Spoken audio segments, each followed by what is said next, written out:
తాజ్మహల్లో 22 rooms నిజంగానే ఉన్నాయా? ఉంటే అందులో ఏమున్నాయి? అందులో ఏమైనా ఉంటే మన హిందూ దేవుల్ని రిప్రజెంట్ చేస్తున్నాయా? కొంతమంది ఈ రూమ్స్ లో హిందూ దేవుల యొక్క విగ్రహాలు ఉన్నాయని చెప్తూ ఉంటారు. అందులో వాస్తవం ఎంత?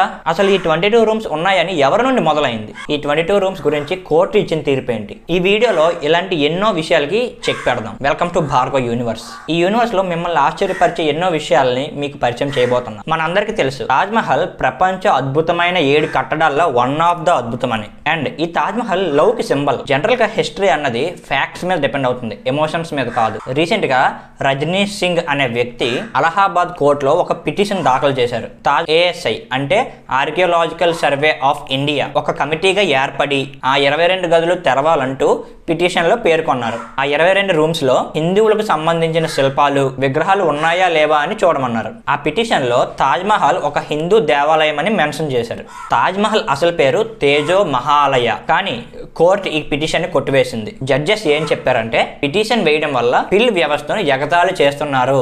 సో ఫస్ట్ ఈ పిటిషన్ ని వేయడానికి గల కారణాలు చెప్పాలి అండ్ ఏ చట్టం మీద ఈ పిటిషన్ వేశారు అని కోర్టు రజనీష్ సింగ్ ని ప్రశ్నించింది. ఎప్పుడైతే కోర్టు ఈ పిటిషన్ ని కొట్టేసిందో ఈ 22 రూమ్స్ యొక్క సీక్రెట్ గానే ఉండిపోయింది. ఆ 22 రూమ్స్ లో ఏముందో నేను మీకు చెప్తా. ఈ విషయం ASI archaeological survey of India already Indian express కి చెప్పింది. ఈ 22 అనేవి ఏవైతే రూమ్స్ అని అంటున్నారో అవి అసలు రూమ్సే కావు. ఇవి ఒక లాంగ్ కారిడార్స్. అంటే మన ఇంట్లో వరండాస్ ఉంటాయి కదా, ఆ టైప్ కారిడార్స్. కాకపోతే ఇవి బాగా పొడవైన కారిడార్స్. ఉన్న సమాచారం ప్రకారం ASI స్టాఫ్ వారానికి లేదా 2 వారాలకు ఒకసారి ఈ కారిడార్స్ ని క్లీన్ చేస్తూ ఉంటారు. ASI లో పనిచేసిన ఒక రిటైర్డ్ ఆఫీసర్ కూడా ఈ కారిడార్స్ కి ఉన్న వాల్స్ మీద ఏమీ లేదు. ఢిల్లీలో ఎలా అయితే humans tomb and Safdarjung tomb కి ఇలాంటి రూమ్స్ బేస్మెంట్ గా కట్టారు, అలానే సేమ్ తాజ్మహల్ స్ట్రాంగ్ గా ఉండడానికి ఈ 22 కారిడార్స్ కట్టారు అని ఆయన చెప్పారు. మరి ఆ 22 కారిడార్స్ ని ఎందుకు క్లోజ్ చేశారు అంటే, జనరల్ గా తాజ్మహల్ ని సందర్శించడానికి ప్రతిరోజు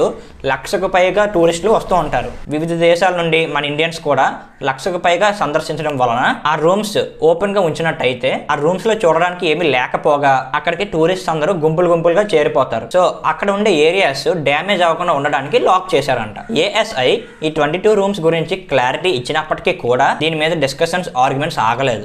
సోషల్ మీడియాలో అండ్ మీడియాలో అనవసరంగా వీటి మీద డిస్కషన్స్ జరుగుతూనే ఉండేవి. ఒక 3-4 రోజులు ఈ గొడవని ఆపడానికి ASI చాలా ప్రయత్నించింది. ఇంకా ఆఖరికి ఈ డిస్కషన్స్ ఆగేలా కనబడట్లేదని, ఎలా అయినా ఈ డిస్కషన్స్ మొత్తానికి ఫుల్ స్టాప్ పెట్టాలని చెప్పి ఆ 22 రూమ్స్ యొక్క ఫొటోస్ రిలీజ్ చేసింది. పబ్లిక్ గా అందరికీ ఆ ఫొటోస్ చూపించింది. ఆ రూమ్స్ లో ఏమున్నాయని ఆ ఫొటోస్ లో క్లియర్ గా చూపించారు. Agra ASI chief RK Patel ASI website లో ఈ ఫొటోస్ ని పబ్లిక్ గా పెట్టారు. ASI వెబ్సైట్ లో ఈ ఫొటోస్ పబ్లిక్ గా అవైలబుల్ గా ఉన్నాయని, మీరు ఎప్పుడైనా వాటిని చూడవచ్చు అని ఇండియా టుడేలో ప్రచారం ఇచ్చారు. ఎవరైనా ఆ వెబ్సైట్ కి వెళ్ళి చూడవచ్చు అని చెప్పారు. ఆ ఫొటోస్ చూసిన వారికి ఫైనల్ గా అర్థమైంది ఏంటంటే ASI ఆ చిహ్నాలన్నీ కాపాడడానికి చాలా కృషి చేస్తున్నట్టు అర్థమైంది. ఆ ఫొటోస్ లో రీస్టోరేషన్ కి ముందు అండ్ రీస్టోరేషన్ తర్వాత మీరు చూడవచ్చు. ASI వలనే అంటే ఆర్కియలాజికల్ సర్వే ఆఫ్ ఇండియా వలనే ఇంకా ఆ హిస్టారికల్ అద్భుతాలను చూడగలుగుతాం. ఇది ఆ 22 రూమ్స్ వెనక దాగి ఉన్న మిస్టరీ. ఇలాంటి కేసెస్ తాజ్మహల్ పైన చాలా మంది ఫైల్ చేశారు. తాజ్మహల్ ఒక శివాలయం అని, తాజ్మహల్ అసలు షాజహాన్ కట్టలేదని, ఇంకా మరెన్నో కేసెస్ ఫైల్ చేశారు. వీటి గురించి మనం ఇంకో వీడియోలో డిస్కషన్ చేద్దాం. ఇలాంటి ఎన్నో విషయాలు మీ ముందుకు తెచ్చి పెట్టేస్తుంటాం. మన ఛానల్ సబ్స్క్రైబ్ చేశారు కదా, ఇప్పుడు నేను చెప్పిన విషయం మీకు ముందే తెలిసినట్టయితే మీరు కామెంట్ చేయండి. అండ్ మీరు ఏ విషయం అయితే ఇంకా తెలుసుకోవాలని అనుకుంటున్నారో,